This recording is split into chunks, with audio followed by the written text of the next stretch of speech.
ಸ್ನೇಹಿತರೆ ಎಲ್ರಿಗೂ ನಮಸ್ಕಾರ. ನಾನು ರಂಜನಕ್. ವೆಲ್ಕಮ್ ಟು ಸ್ಪರ್ಧಾ ಕರ್ನಾಟಕ ಯೂಟ್ಯೂಬ್ ಚಾನಲ್. ಸ್ನೇಹಿತರೆ, ಶೀಘ್ರದಲ್ಲೇ ನೋಟಿಫಿಕೇಶನ್ ಆಗುವಂತಹ ಎಲ್ಲ ಸಾಧ್ಯತೆಗಳಿರುವಂತಹ ಪೋಸ್ಟ್ ಯಾವುದಪ್ಪ ಅಂದರೆ ಈ ಟೀಚರ್ ರಿಕ್ರೂಟ್ಮೆಂಟ್. ಆ ಟೀಚರ್ ರಿಕ್ರೂಟ್ಮೆಂಟಲ್ಲಿ HSTR, GPSTR ಮತ್ತು PSTR ಅಂತ ಮೂರು ಕೂಡ ಪೋಸ್ಟ್ಗಳು ಕಂಡು ಬರ್ತವೆ. ಅದರಲ್ಲಿ ಶೀಘ್ರದಲ್ಲೇ ನೋಟಿಫಿಕೇಶನ್ ಆಗಲಿರುವಂಥದ್ದು ಈ HSTR. ಅದಕ್ಕೆ ಸಂಬಂಧಪಟ್ಟಂತೆ ಸ್ನೇಹಿತರೆ, ಈ ಸಮಾಜ ವಿಜ್ಞಾನ ವಿಷಯದಲ್ಲಿ ಭೂಗೋಳ ಎನ್ನುವಂಥದ್ದು ತುಂಬ ಇಂಪಾರ್ಟೆಂಟ್. ಅಂದರೆ ಜಿಯೋಗ್ರಫಿಯ ಮೇಲೆ ಹೆಚ್ಚಿನ ಪ್ರಶ್ನೆಗಳು ಬರ್ತವೆ. ಹಾಗಾದರೆ ಆ ಜಿಯೋಗ್ರಫಿಯಲ್ಲಿ ಇವತ್ತು ಇಂಪಾರ್ಟೆಂಟ್ ಆಗಿರುವಂತಹ 3 ಟಾಪಿಕ್ ರಿಲೇಟೆಡ್ ಆದಂತಹ ಒಂದು MCQ ಪ್ರಶ್ನೆಗಳನ್ನು ಕ್ಲಿಯರ್ ಮಾಡಿಕೊಡ್ತೀನಿ ನಿಮಗೆ. ನೋಡಿ, ವಾಲ್ಕೆನೋಸ್ ಅಂತ ಬರುತ್ತೆ, ಜ್ವಾಲಾಮುಖಿಗಳು, ಹಾಗೆ ಪರ್ವತಗಳು ಅಂದರೆ ಪ್ರಪಂಚದಲ್ಲಿರುವಂತಹ ಪ್ರಮುಖ ಪರ್ವತಗಳು, ಅದರ ಜೊತೆಗೆ ಡೆಸರ್ಟ್ ಅಂದರೆ ಮರುಭೂಮಿಗೆ ಸಂಬಂಧಪಟ್ಟಂತಹ ಕಾನ್ಸೆಪ್ಟನ್ನು ಇಟ್ಕೊಂಡು ಇವತ್ತು ಕ್ಲಿಯರ್ ಮಾಡ್ತಾ ಹೋಗೋಣ. ಅದಕ್ಕಿಂತ ಮುಂಚಿತವಾಗಿ ಸ್ನೇಹಿತರೆ, ಸ್ಪರ್ಧಾ ಕರ್ನಾಟಕ ಅಕಾಡೆಮಿ ಯೂಟ್ಯೂಬ್ ಚಾನಲ್ಗೆ ಸಬ್ಸ್ಕ್ರೈಬ್ ಆಗಿ. ಸೊ ಪ್ರತಿದಿನಾನು ವೀಡಿಯೋಸನ್ನು ಅಪ್ಲೋಡ್ ಮಾಡ್ತಾ ಇರ್ತೀವಿ, ವಾಚ್ ಮಾಡಿರಿ ಅಂತ ಹೇಳ್ತಾ, ಹಾಗೆ ಸ್ಪರ್ಧಾ ಕರ್ನಾಟಕ ಅಕಾಡೆಮಿಯ ವತಿಯಿಂದ ನಾವು HSTR, GPSTR ಮತ್ತು TET ಮತ್ತು PSTR ಮೂರಕ್ಕೆ ಸಂಬಂಧಪಟ್ಟಂತೆ ಆನ್ಲೈನ್ ಕೋರ್ಸನ್ನು ನಾವು ಲಾಂಚ್ ಮಾಡಿದ್ದೀವಿ. ನಿಮಗೆ ಸೋಷಿಯಲ್ ಸೈನ್ಸು ಸಿಗುತ್ತೆ, ಹಾಗೆ PM ಮೆಥಡು ಕೂಡ ಸಿಗುತ್ತೆ, ಮತ್ತು ಮ್ಯಾಥಮೆಟಿಕಲ್ ಸೈನ್ಸು ಕೂಡ ನಿಮಗೆ ಈ ಆನ್ಲೈನ್ ಮೂಲಕ ನೀವು ತಗೋಬೋದು. ಹೇಗೆ ಪರ್ಚೇಸ್ ಮಾಡ್ಕೋಬೋದಪ್ಪ ಅಂದರೆ, ಪ್ಲೇಸ್ಟೋರಲ್ಲಿ ಸ್ಪರ್ಧಾ ಕರ್ನಾಟಕ ಅಂತ ಮೊಬೈಲ್ ಆ್ಯಪನ್ನು ಡೌನ್ಲೋಡ್ ಮಾಡ್ಕೊಳ್ಳಿ. ಅಲ್ಲಿ ಯಾವ ಕೋರ್ಸ್ ಬೇಕೋ ಆ ಕೋರ್ಸ್ ಮೇಲೆ ಕ್ಲಿಕ್ ಮಾಡಿದರೆ ಪೇಮೆಂಟ್ ಕೇಳುತ್ತೆ. ಪೇಮೆಂಟ್ ಮಾಡಿದರೆ ನಿಮಗೆ ವೀಡಿಯೋಸ್ಗಳು ಸಿಗ್ತವೆ. ಇದರ ಬಗ್ಗೆ ನಿಮಗೆ ಹೆಚ್ಚಿನ ಮಾಹಿತಿ ಬೇಕಿದ್ರೆ 9071673831 ಅಥವಾ 9071673832 ನಂಬರಿಗೆ ಕಾಲ್ ಮಾಡಿ ಇದರ ಬಗ್ಗೆ ಹೆಚ್ಚಿನ ಮಾಹಿತಿಯನ್ನು ತಿಳ್ಕೊಳ್ರಿ ಅಂತ ಹೇಳ್ತಾ, ಸ್ನೇಹಿತರೆ, ಇವತ್ತಿನ ಕಾನ್ಸೆಪ್ಟಲ್ಲಿ ಮೊದಲನೇ ಪ್ರಶ್ನೆ ಯಾವುದು ಅಂತ ಹೇಳಿ ನೋಡೋದಾದರೆ, ಈ ಕೆಳಗಿನವುಗಳಲ್ಲಿ ಸಕ್ರಿಯ ಜ್ವಾಲಾಮುಖಿಗಳು ಅಂದರೆ ಆಕ್ಟಿವ್ ವಾಲ್ಕೆನೋಸ್ ಯಾವುದು ಅಂತ ಕೊಟ್ಟಿರೋದು. ಈಗ ನಾವು ಜ್ವಾಲಾಮುಖಿ ಅಂತೇಳಿ ಸ್ಟಡಿ ಮಾಡಬೇಕಂದ್ರೆ ಜ್ವಾಲಾಮುಖಿಗಳಲ್ಲಿ ಎಷ್ಟು ವಿಧಗಳು ಕಂಡುಬರ್ತಾವಪ್ಪ ಅಂದರೆ 3 ವಿಧಗಳು ಕಂಡುಬರ್ತಾವೆ. ಒಂದು ಜಾಗೃತ ಜ್ವಾಲಾಮುಖಿ ಅಂತೇಳಿ, ಇನ್ನೊಂದು ಸುಪ್ತ ಮತ್ತು ಇನ್ನೊಂದು ಲುಪ್ತ ಜ್ವಾಲಾಮುಖಿ ಅಂತ. ಆಕ್ಟಿವ್ ವಾಲ್ಕೆನೋಸ್ ಕಂಡು ಬರುತ್ತೆ, ಡಾರ್ಮಿನೆಂಟ್ ಅಂತ ಬರುತ್ತೆ, ಎಕ್ಸ್ಟಿನ್ಯಾಕ್ಟ್ ಅಂತ ಬರ್ತಾವೆ. ಈ 3 ಕೂಡ ಜ್ವಾಲಾಮುಖಿಯ ವಿಧಗಳಾಗಿರ್ತವೆ. ರೆಗ್ಯುಲರ್ ಆಗಿ ಮ್ಯಾಗ್ಮವನ್ನು ಹೊರ ಹಾಕ್ತಾ ಇದ್ರೆ ಅಥವಾ ಸ್ಫೋಟಗೊಳ್ತಾ ಇದ್ರೆ ಅದನ್ನು ಜಾಗೃತ ಜ್ವಾಲಾಮುಖಿ ಅಂತ ಕರಿತೀವಿ. ಯಾವಾಗಲೂ ಒಂದ್ಸಲ ಸ್ಫೋಟಗೊಂಡು ಮತ್ತೆ ದಿಢೀರ್ನೆ ಒಂದೇ ಸಲ ಸ್ಫೋಟಗೊಳ್ಳತ್ತಲ್ಲ, ಅಂತಹ ಜ್ವಾಲಾಮುಖಿಯನ್ನು ಸುಪ್ತ ಜ್ವಾಲಾಮುಖಿ ಅಥವಾ ನಿದ್ರಿತ ಜ್ವಾಲಾಮುಖಿ ಅಂತ ಕರೆಯೋದು. ಇನ್ನೊಂದು ಯಾವುದಪ್ಪ ಅಂದರೆ ಲುಪ್ತ ಅಂತ ಬರುತ್ತೆ, ನಂದಿತ ಜ್ವಾಲಾಮುಖಿ ಅಂಥೇಳಿ. ಯಾಕಂದರೆ ಆ ಜ್ವಾಲಾಮುಖಿ ಯಾವಾಗಲೂ ಒಂದ್ಸಲ ಸ್ಫೋಟಗೊಂಡಿದೆ, ಮತ್ತು ಯಾವುದೇ ಕಾರಣಕ್ಕೂ ಅದು ಸ್ಫೋಟಗೊಳ್ಳಲ್ಲ. ಅಂತಹ ಜ್ವಾಲಾಮುಖಿಯನ್ನು ಲುಪ್ತ ಜ್ವಾಲಾಮುಖಿ ಅಂತಲೇ ಕರಿತೀವಿ. ಹಾಗಾದರೆ ಕೇಳಿರುವಂತಹ ಪ್ರಶ್ನೆ ಏನು ಅಂತ ನೋಡಿದಾಗ ನೋಡಿ, ಇಲ್ಲಿ ಸಕ್ರಿಯ ಜ್ವಾಲಾಮುಖಿಗಳು ಯಾವುದು ಅಂತ ಕೊಟ್ಟಿದೆ, ಅಂದರೆ ಆಕ್ಟಿವ್ ವಾಲ್ಕೆನೋಸಲ್ಲಿ. ಇಲ್ಲಿ ಸೆಂಟ್ ಹೆಲೆನ್ಸ್ ಅಂತ ಇದೆ, ಕೋಟೋಪಾಕ್ಸಿ ಅಂತ ಇದೆ, ಮೌಂಟ್ ಎಟ್ನಾ, ಫ್ಯೂಜಿಯಾಮ ಅಂತ ಕಂಡುಬರುತ್ತೆ. ಈ 4 ಜ್ವಾಲಾಮುಖಿಯಲ್ಲಿ ಮತ್ತೆ ಕೋಡನ್ನು ಕೊಟ್ಟಿದ್ದಾರೆ. 1 2 ಸರಿ, 3 4 ಸರಿ, 1 2 3 ಮತ್ತು 2 3 4 ಸರಿ ಅಂತ ಕೊಟ್ಟಿದ್ದಾರೆ. ಇದಕ್ಕೆ ಸರಿಯಾದಂಥ ಉತ್ತರವನ್ನು ನಾವು ಇಲ್ಲೇ ಕ್ಲಿಯರ್ ಮಾಡ್ಕೊಳ್ಳೋದಾದರೆ, ಸೆಂಟ್ ಹೆಲೆನ್ಸ್ ಅನ್ನುವಂಥದ್ದು ಆಕ್ಟಿವ್ ವಾಲ್ಕೆನೋಸ್. ಇದು ಜಾಗೃತ ಜ್ವಾಲಾಮುಖಿ.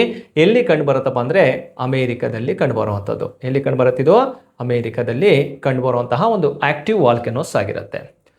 ಕೋಟೋಪಾಕ್ಸಿ ಅನ್ನುವಂಥದ್ದು ಇದು ಕೂಡ ಆಕ್ಟಿವ್ ವಾಲ್ಕೆನೋಸ್. ಇದು ಈಕ್ವೆಡಾರಲ್ಲಿ ಕಂಡುಬರುತ್ತೆ, ಈಕ್ವೆಡಾರ್ ರಾಷ್ಟ್ರದ ಭಾಗದಲ್ಲಿ ಕಂಡುಬರೋದು. ಮೌಂಟ್ ಎಟ್ನಾ ಅನ್ನುವಂಥದ್ದು ಎಲ್ಲಿ ಕಂಡುಬರುತ್ತಪ್ಪ ಅಂದರೆ ಇದು ಇಟಲಿಯಲ್ಲಿ ಕಂಡುಬರುವಂತಹ ಒಂದು ಜಾಗೃತ ಜ್ವಾಲಾಮುಖಿ ಆಗಿರುತ್ತೆ. ಹಾಗಾದರೆ ಈ 3 ಆಕ್ಟಿವ್ ವಾಲ್ಕೆನೋಸ್ ಆದರೆ ಫ್ಯೂಜಿಯಾಮ ಇದೆಯಲ್ಲ, ಇದು ಯಾವ ರಾಷ್ಟ್ರದಲ್ಲಿದೆಯಪ್ಪ ಅಂದರೆ ಇದು ಜಪಾನ್ ರಾಷ್ಟ್ರದಲ್ಲಿ ಕಂಡುಬರುತ್ತೆ. ಯಾವ ಕಂಟ್ರಿಯಲ್ಲಿದೆ ಇದು? ಜಪಾನ್ ರಾಷ್ಟ್ರದಲ್ಲಿ ಕಂಡುಬರುವಂಥದ್ದು.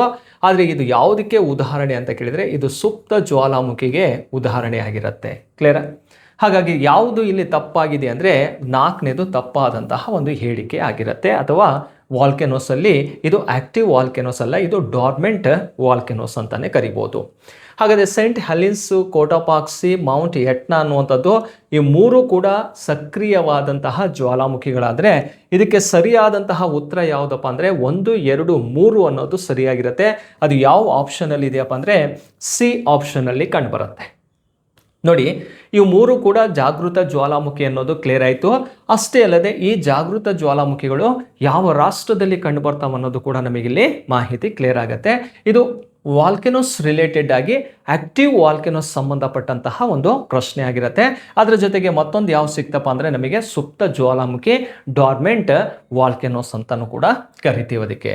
ನೆಕ್ಸ್ಟ್ 2ನೇ ಪ್ರಶ್ನೆಗೆ ಹೋಗೋಣ. ಮೌನ ಲೋವಾ ಒಂದು ಸಕ್ರಿಯ ಜ್ವಾಲಾಮುಖಿಯಾಗಿದ್ದು ಇದು ಡ್ಯಾಶ್ ರಾಷ್ಟ್ರದಲ್ಲಿದೆ ಅಂತ ಇದೆ. ಯಾವುದು ಇದು? ಮೌನ ಲೋವಾ, ಅಥವಾ ಇದನ್ನು ಮೌನ ಕಿಯಾ ಅಂತಾನು ಕೂಡ ಕರೀತಾರೆ. ಮೌನ ಕಿಯಾ ಅಂತಾನು ಕೂಡ ಕರೀತಾರೆ. ಹಾಗಾದರೆ ಮೌನ ಲೋವಾ ಅಥವಾ ಮೌನ ಕಿಯಾ ಅನ್ನುವಂಥದ್ದು ಯಾವ ರಾಷ್ಟ್ರದಲ್ಲಿದೆ ಅಂತ ಕೇಳಿದರೆ ಅಲಸ್ಕಾ ಇದೆ, ಹವಾಯಿ ದ್ವೀಪ ಇದೆ, ಇಟಲಿ ಇದೆ, ಜಪಾನ್ ಇದೆ. ಇದಕ್ಕೆ ಸರಿಯಾದಂಥ ಉತ್ತರ ಯಾವುದಪ್ಪ ಅಂದರೆ ಹವಾಯಿ ದ್ವೀಪದಲ್ಲಿ ಕಂಡುಬರುವಂತಹ ಒಂದು ಆಕ್ಟಿವ್ ವಾಲ್ಕನೋಸ್ ಹೆಸರೇನಪ್ಪ ಅಂದರೆ ಮೌನ ಲಾವಾ ಅಥವಾ ಮೌನ ಕಿಯಾ ಅಂಥೇಳಿ. ಅದನ್ನು ನಾವು ಮ್ಯಾಪಲ್ಲೂ ಕೂಡ ಕ್ಲಿಯರ್ ಮಾಡ್ಕೋಬೋದು. ನೋಡಿ, ಇದೊಂದು ದ್ವೀಪ ರಾಷ್ಟ್ರ ಯಾವುದಪ್ಪ ಅಂದರೆ ಹವಾಯಿ ದ್ವೀಪ, ಅಮೇರಿಕ ಭಾಗಕ್ಕೆ ಸಂಬಂಧಪಟ್ಟಂತೆ ನೋಡ್ತೀವಿ. ಇಲ್ಲಿದೆಯಲ್ಲ, ಇದೇ ಆ ಆಕ್ಟಿವ್ ವಾಲ್ಕನೋಸ್. ಯಾವುದಿದು? ಮೌನ ಲಾವಾ ಅಂಥೇಳಿ ಅಥವಾ ಮೌನ ಕಿಯಾ ಅಂಥೇಳಿ. ಇಲ್ಲೂ ಕೂಡ ನೀವು ಅಬ್ಸರ್ವ್ ಮಾಡ್ಬೋದು, ಇದು ಹವಾಯಿ ದ್ವೀಪ, ಇಲ್ಲಿದೆಯಲ್ಲ ಇದೆ ಮೌನ ಲಾವಾ ಅಂಥೇಳಿ ಕರೆಯುವಂಥದ್ದು. ಹಾಗಾದರೆ ಎಲ್ಲಿದೆ ಇದು? ಹವಾಯಿ ದ್ವೀಪದಲ್ಲಿ ಕಂಡುಬರುವಂತಹ ಜಾಗೃತ ಜ್ವಾಲಾಮುಖಿ ಆಕ್ಟಿವ್ ವಾಲ್ಕನೋಸಿಗೆ ಬೆಸ್ಟ್ ಎಕ್ಸಾಂಪಲ್ ಆಗಿರುತ್ತೆ ಮೌನ ಕಿಯಾ ಆರ್ ಮೌನ ಲೋವಾ. ಕ್ಲಿಯರಾ? ಇದು ಎರಡನೇ ಪ್ರಶ್ನೆಗೆ ಬಿ ಅನ್ನೋದು ಸರಿಯಾದಂತಹ ಉತ್ತರವಾಗಿರುತ್ತೆ. ನೆಕ್ಸ್ಟ್ ಮೂರನೇ ಕ್ವಶನಿಗೆ ಹೋಗೋಣ. ನೋಡಿ, ಆಫ್ರಿಕಾದ ಅತಿ ಎತ್ತರ ಪರ್ವತ ಶಿಖರ Kilimanjaro, highest mountain peak in Africa continent ಅಂತ ಕೇಳಿದರೆ ಅದರ ಹೆಸರು ಕಿಲಿಮಾಂಜಿರೋ ಅಂಥೇಳಿ. ಹಾಗಾದರೆ ಈ ಕಿಲಿಮಾಂಜಿರೋ ಎನ್ನುವಂಥದ್ದು ಯಾವ ರಾಷ್ಟ್ರದಲ್ಲಿದೆ ಅಂತ ಕೇಳಿರೋವಂಥದ್ದು. ಆಪ್ಷನಲ್ಲಿ ಕೀನ್ಯಾ ಇದೆ, ಮಲವಿ ಅಂತ ಇದೆ, ತಾಂಜಾನಿಯಾ ಇದೆ, ಜಾಂಬಿಯಾ ಅಂತ ಕಂಡುಬರುತ್ತೆ. ಇದಕ್ಕೆ ಸರಿಯಾದಂಥ ಉತ್ತರ ಯಾವುದಪ್ಪ ಅಂದರೆ ತಾಂಜಾನಿಯಾ ರಾಷ್ಟ್ರದಲ್ಲಿ ಕಂಡುಬರೋದು. ತಾಂಜಾನಿಯಾ ರಾಷ್ಟ್ರದಲ್ಲಿ ಕಂಡುಬರೋದು ಯಾವುದಪ್ಪ ಅಂದರೆ ಮೌಂಟ್ ಕಿಲಿಮಾಂಜಿರೋ ಅಂಥೇಳಿ. ಹಾಗಾದರೆ ಮೌಂಟ್ ಕಿಲಿಮಾಂಜಿರೋ ಅನ್ನೋಂಥದ್ದು ತಾಂಜಾನಿಯಾ ರಾಷ್ಟ್ರದಲ್ಲಿ ಕಂಡುಬರುತ್ತೆ. ಅದರ ಲೊಕೇಶನನ್ನು ಕೂಡ ನಾವು ಇಲ್ಲಿ ಮ್ಯಾಪಲ್ಲಿ ನೋಡ್ಬೋದು. ನೋಡಿ, ಇದೇ ಭಾಗದಲ್ಲಿ ಕಂಡುಬರುತ್ತೆ. ಇಲ್ಲಿ ಕೀನ್ಯಾ ಕಂಡುಬರುತ್ತೆ, ಇಲ್ಲಿ ತಾಂಜಾನಿಯಾ ರಾಷ್ಟ್ರ ಕಂಡುಬರುತ್ತೆ. ಸ್ವಲ್ಪ ಪೀಕ್ ಭಾಗವನ್ನು ನೋಡಿದಾಗ ಕೀನ್ಯಾಕ್ಕೆ ಒಂದು ಸ್ವಲ್ಪ ಟಚ್ ಇರ್ಬೋದು. ಆದರೆ ಸಂಪೂರ್ಣವಾಗಿ ಎಲ್ಲಿದೆ ಅಂತ ಕೇಳಿದರೆ ಇದು ತಾಂಜಾನಿಯಾ ರಾಷ್ಟ್ರದಲ್ಲೇ ಕಂಡುಬರುವಂಥದ್ದು. ಹಾಗಾದರೆ ಇದರ ಮತ್ತೊಂದು ತುಂಬ ಇಂಪಾರ್ಟೆಂಟ್ ಆಗಿ ಪ್ರಶ್ನೆಯನ್ನು ಕೇಳಿರೋದು ಏನಪ್ಪ ಅಂದರೆ ಕಿಲಿಮಾಂಜಿರೋ ಪರ್ವತ ಶಿಖರ ಸಮಭಾಜಕ ವೃತ್ತದ ಸಮೀಪದಲ್ಲಿದ್ದರೂ ಸಹ ಆ ಪರ್ವತದ ಭಾಗದಲ್ಲಿ ಹಿಮದಿಂದ ಆವೃತವಾಗಿರುತ್ತೆ ಅಥವಾ ಸ್ನೋಫಾಲ್ ಆಗತ್ತೆ, ಯಾಕೆ ಅಂತ ಪ್ರಶ್ನೆ ಕೇಳಿದ್ದಾನೆ. ನೋಡಿ, ಕಿಲಿಮಾಂಜಿರೋ ಸಮಭಾಜಕ ವೃತ್ತದ ಸಮೀಪದಲ್ಲಿದ್ದರೂ ಕೂಡ ಅದು ಎತ್ತರ ಅನ್ನುವಂಥದ್ದು ಒಂದು ಇಂಪಾರ್ಟೆಂಟ್ ಆಗಿರುತ್ತೆ. ಆಲ್ಟಿಟ್ಯೂಡ್ ಅಂತ ಹೇಳಿ ನೋಡ್ತೀವಿ ನಾವು. ಅಂದರೆ ಯಾವುದೇ ಪರ್ವತಗಳು ಎತ್ತರಕ್ಕೆ ಹೋದಂತೆ, ನೋಡಿ ಇಲ್ಲಿ ಕಾಮನ್ ಆಗಿ ಡೆಫಿನೇಷನನ್ನು ಹೇಳಿದಾಗ ಎತ್ತರಕ್ಕೆ ಹೋದಂತೆ ಉಷ್ಣಾಂಶ ಏನಾಗ್ತಾ ಹೋಗುತ್ತೆ? ಕಡಿಮೆ ಆಗ್ತಾ ಹೋಗುತ್ತೆ. ಟೆಂಪ್ರೇಚರ್ ಲಾಸ್ ಆಯ್ತಂದರೆ ಆ ಗಾಳಿಯಲ್ಲಿರುವಂತಹ ನೀರಿನ ಅಂಶಗಳು ಫ್ರೀಸಿಂಗ್ ಆಗಿಬಿಟ್ಟು ಏನಾಗುತ್ತೆ? ಸ್ನೋಫಾಲ್ ಆಗೋಕ್ಕೆ ಸ್ಟಾರ್ಟ್ ಆಗುತ್ತೆ, ಹಿಮ ಬೀಳುತ್ತೆ ಅಥವಾ ಹಿಮದಿಂದ ಆವೃತವಾಗಿರುತ್ತೆ. ಹಾಗಾಗಿ ಕಿಲಿಮಾಂಜಿರೋ ಪರ್ವತ ಶಿಖರ ಎನ್ನುವಂಥದ್ದು ಸಮಭಾಜಕ ವೃತ್ತಕ್ಕೆ ಸಮೀಪದಲ್ಲಿದ್ದರೂ ಸಹ ಅಲ್ಲಿ ಹಿಮ ಇರೋದಕ್ಕೆ ಕಾರಣ ಅಥವಾ ಮಂಜು ಇರೋದಕ್ಕೆ ಕಾರಣ ಏನಪ್ಪ ಅಂದರೆ ಅದರ ಎತ್ತರ ಅನ್ನುವಂಥದ್ದು ಕಾರಣವಾಗಿರುತ್ತೆ. ಹಾಗಾಗಿ ಇಲ್ಲಿ ನಾವು ಅರ್ಥ ಮಾಡ್ಕೋಬೇಕು ಈ ಒಂದು ಪೀಕ್ ಬಗ್ಗೆ. ಕ್ಲಿಯರಾ? ನೋಡಿ, ಮೂರನೇ ಪ್ರಶ್ನೆಗೆ ಸರಿಯಾದಂಥ ಉತ್ತರ ಯಾವುದಪ್ಪ ಅಂದರೆ ತಾಂಜಾನಿಯಾ ಅನ್ನುವಂಥದ್ದು ರೈಟ್ ಆನ್ಸರ್ ಆಗಿರುತ್ತೆ. ನೆಕ್ಸ್ಟ್ ನಾಲ್ಕನೇ ಪ್ರಶ್ನೆಗೆ ಹೋಗೋಣ. ಯಾವ ಜ್ವಾಲಾಮುಖಿಯನ್ನು ಮೆಡಿಟರೇನಿಯನ್ ಸಮುದ್ರದ ಲೈಟ್ ಹೌಸ್ ಅಂತ ಕರಿತೀವಿ, ಅಂದರೆ ಬೆಳಕಿನ ಮನೆ ಅಂತ. Light house of Mediterranean C ಅಂತ ಕರೀತಾರೆ. ಯಾಕೆ ಇದನ್ನು light house of Mediterranean C ಅಂತ ಕರಿತೀವಿ ಅಂತ ನೋಡಿದಾಗ, ಈ ಜ್ವಾಲಾಮುಖಿ ಏನು ಮ್ಯಾಗ್ಮಾ ಅನ್ನುವಂಥದ್ದು ಹೊರಗಡೆ ಸ್ಫೋಟಗೊಳ್ತಾ ಇರುತ್ತಲ್ಲ, ಆ ಸ್ಫೋಟಗೊಂಡಂತಹ ಸಂದರ್ಭದಲ್ಲಿ ಆ ಮೆಡಿಟರೇನಿಯನ್ ಸಮುದ್ರದಲ್ಲಿ ನೈಟ್ ಟೈಮಲ್ಲಿ ನಾವು ಅಬ್ಸರ್ವ್ ಮಾಡಿದಾಗ ಒಂದು ಬೆಳಕು ಕಾಣಿಸ್ತಾ ಇರುತ್ತೆ, ಒಂದು ಲೈಟ್ ಕಾಣಿಸ್ತಾ ಇರುತ್ತೆ.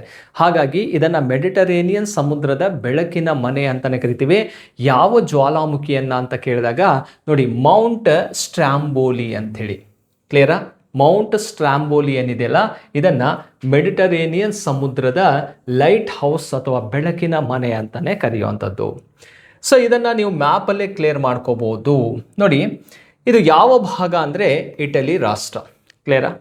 ಹಾಗಾದರೆ ಮೌಂಟ್ ಸ್ಟ್ರಾಂಬೋಲಿ ಎಲ್ಲಿ ಕಂಡುಬರುತ್ತೆ ಅಂದರೆ ಇಟಲಿಯಲ್ಲಿ ಕಂಡುಬರುವಂಥದ್ದನ್ನು ನೋಡ್ತೀವಿ. ಹಾಗಾದರೆ ಮೌಂಟ್ ಸ್ಟ್ರಾಂಬೋಲಿ ಅನ್ನೋಂಥದ್ದು ನಿಮಗೆ ಲೊಕೇಶನ್ ತೋರಿಸ್ತೀನಿ. ಇದೇ ಮೌಂಟ್ ಸ್ಟ್ರಾಂಬೋಲಿ ಅಂತ. ಇವೆಲ್ಲ ವಾಟರ್ ಬಾಡಿ ಯಾವುದಪ್ಪ ಅಂದರೆ ಮೆಡಿಟರೇನಿಯನ್ ಸಮುದ್ರವಾಗಿರುತ್ತೆ. ಇದು ಸ್ಫೋಟಗೊಂಡಂತಹ ಸಂದರ್ಭದಲ್ಲಿ ಏನಾಗುತ್ತೆ, ಆ ಮೆಡಿಟರೇನಿಯನ್ ಸಮುದ್ರದಲ್ಲಿ ಲೈಟ್ ಕಾಣಿಸ್ತಾ ಇರುತ್ತೆ, ಬೆಳಕು ಕಾಣಿಸ್ತಾ ಇರುತ್ತೆ. ಯಾಕಂದರೆ ಮ್ಯಾಗ್ಮಾ ಅಂದರೆ ಬೆಂಕಿ ಉಕ್ಕುವಂಥದ್ದು. ಹಾಗಾಗಿ ಅಲ್ಲಿ ಲೈಟ್ ಕಾಣಿಸ್ತಾ ಇರೋದ್ರಿಂದ ಇದನ್ನು light house of Mediterranean C ಅಂತಲೇ ಕರೆಯೋದು. ಇನ್ನೊಂದಿದೆ ಇಜಾಲ್ಕೋ ಅಂಥೇಳಿ. ಇನ್ನೊಂದಿದೆ ಇಸಾಲ್ಕೋ ಅಂತೇಳಿ. ಈ ಇಸಾಲ್ಕೋ ವಾಲ್ಕೆನೋಸ್ ಇದೆಯಲ್ಲ, ಇದು ಎಲ್ಲಿ ಕಂಡುಬರುತ್ತಪ್ಪ ಅಂದರೆ ಎಲ್ ಸಾಲ್ವಿಡಾರ್ ರಾಷ್ಟ್ರದಲ್ಲಿ ಕಂಡುಬರೋದು. ಎಲ್ ಸಾಲ್ವಿಡಾರ್ ಇದನ್ನು ಮಧ್ಯ ಅಮೇರಿಕದ ಬೆಳಕಿನ ಮನೆ ಅಂತಲೇ ಕರಿತೀವಿ. Light house of middle America ಅಂಥೇಳಿ. ಹಾಗಾದರೆ ಮಧ್ಯ ಅಮೇರಿಕದ ಬೆಳಕಿನ ಮನೆ ಅಂತ ಕರೆಯುವಂತಹ ವಾಲ್ಕೆನೋಸ್ ಯಾವುದಪ್ಪ ಅಂದರೆ ಇಸಾಲ್ಕೋವನ್ನು ಕರೆಯೋದನ್ನು ನೋಡ್ತೀವಿ. ಹಾಗಾಗಿ ಇಸಾಲ್ಕೋ ಅನ್ನೋಂಥದ್ದು ಇಲ್ಲಿ ಇಂಪಾರ್ಟೆಂಟ್ ಆಗಿರುತ್ತೆ. ಮೆಡಿಟರೇನಿಯನ್ ಸಮುದ್ರ ಅಂತ ಕೊಟ್ಟರೆ ಯಾವ್ದು ಆನ್ಸರ್ ಮಾಡ್ಬೇಕು ನಾವು? ಮೌಂಟ್ ಸ್ಟ್ರಾಂಬೋಲಿ ಅಂತ. ಮಿಡಲ್ ಅಮೇರಿಕಾ ಅಂತ ಕೊಟ್ಟರೆ ಇಸಾಲ್ಕೋವನ್ನು ಆನ್ಸರ್ ಮಾಡಬೇಕಾಗತ್ತೆ. ಇವೆರಡು ಕೂಡ ಲೈಟ್ ಹೌಸ್ ರಿಲೇಟೆಡ್ ಆದಂತಹ ಒಂದು ವಾಲ್ಕೆನೋಸ್ ಆಗಿರ್ತವೆ. ಕ್ಲಿಯರಾ? ನೋಡಿ, 4ನೇ ಪ್ರಶ್ನೆಗೆ ಸಿ ಅನ್ನೋದು ಸರಿಯಾದಂತಹ ಉತ್ತರವಾಗಿರುತ್ತೆ. ನೆಕ್ಸ್ಟ್ ಹೋಗೋಣ ಸ್ನೇಹಿತರೆ. ಈ ಕೆಳಗಿನವುಗಳಲ್ಲಿ ವಿಶ್ವದ ಅತ್ಯಂತ ಸಕ್ರಿಯ ಜ್ವಾಲಾಮುಖಿ ಆಕ್ಟಿವ್ ವಾಲ್ಕೆನೋಸ್ ಯಾವುದು ಅಂತ ಇದೆ. ಈ ವಾಲ್ಕೆನೋಸ್ ಬಗ್ಗೆ ಹೇಳೋದಾದರೆ ಇದು ರೆಗ್ಯುಲರ್ ಆಗಿ ಏನಾಗ್ತಾ ಇದೆ, ಇದು ಸ್ಫೋಟಗೊಳ್ತಾ ಇರುವಂಥದ್ದು. ಎಲ್ಲಿಂದ? 2023ರಿಂದ 26ವರೆಗೆ ರೆಗ್ಯುಲರ್ ಆಗಿ ಏನಾಗ್ತಾ ಇದೆ, ಮ್ಯಾಗ್ಮವನ್ನು ಹೊರ ಹಾಕ್ತಾ ಇದೆ ಅಥವಾ ಬಸಾಲ್ಟಿಕ್ ಲಾವವನ್ನು ಹೊರ ಹಾಕ್ತಾ ಇರುವಂತಹ ಒಂದು ವಾಲ್ಕೆನೋಸ್ ಆಗಿರುತ್ತೆ.